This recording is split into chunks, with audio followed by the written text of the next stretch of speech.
भोजपुरिया society channel में आप सभी का स्वागत है। तो दोस्तों, आप सभी को बता दें कि भोजपुरी के पावर स्टार पवन सिंह याद किए अपने पिताजी को। साफ तौर पे बता दें कि पावर स्टार पवन सिंह के पिताजी का निधन आज ही के तिथि यानी आज ही के तारीख को हुआ था, जो कि 2017 में साफ तौर पे बता दें 12 अगस्त 2017 में उनका निधन हुआ था। और आप सभी को बता दें इस साल चौथा उनके पिताजी का पुण्य तिथि है। जी हाँ दोस्तों, उनके पिताजी का चौथा पुण्य तिथि है। तो पुण्य तिथि पे पवन सिंह अपने पिताजी को याद किया और साथ ही साथ आप सभी को बता दें उन्होंने क्या कहा अपने पिताजी के पुण्य तिथि पे, साफ तौर पे आप सभी को बताने वाले हैं और दिखाने वाले भी हैं। तो जी हाँ दोस्तों, आप सभी को बता दें भावपूर्ण श्रद्धांजलि दी है और साफ तौर पे बता दें कि आखिर पवन सिंह अपने पिताजी के पुण्य तिथि पे क्या बोले। तो साफ तौर पे बता दें कि उन्होंने एक तस्वीर शेयर किए हुए हैं अपने फेसबुक पेज और इंस्टाग्राम ओरिजिनल आईडी के माध्यम से, जो कि डिस्प्ले पे देख सकते हैं। जी हाँ दोस्तों, इस तस्वीर को शेयर करके पोस्ट करके उसमें क्या लिखे हैं, क्या लिख के बोले हैं आप लोगों के बीच। जी हाँ दोस्तों, वो बोले हैं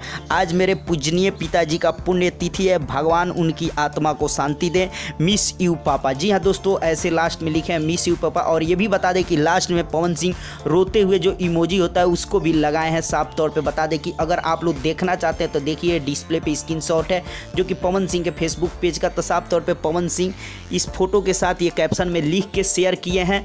तो पवन सिंह आज अपने पिताजी के पुण्य तिथि पे उनको याद किए और भावपूर्ण श्रद्धांजलि दी है पुण्य तिथि को लेकर और उनके आत्मा की शांति के लिए आग्रह भी भगवान से किए हैं। तो जी हाँ दोस्तों, आप लोग को मैंने दिखाया भी, स्क्रीनशॉट बताया भी। तो चलते चलते इतना ही कहेंगे कि आप लोग भी कमेंट बॉक्स में पवन सिंह के पिताजी के चौथे पुण्य तिथि पे आप सब भी जरूर उनके आत्मा के शांति के लिए दुआ करें और साथ ही साथ कहेंगे कि इस वीडियो को ज़्यादा से ज़्यादा शेयर करें और लाइक करें और चलते चलते इस चैनल को सब्सक्राइब कर दें और घंटी पे जरूर दबा दें।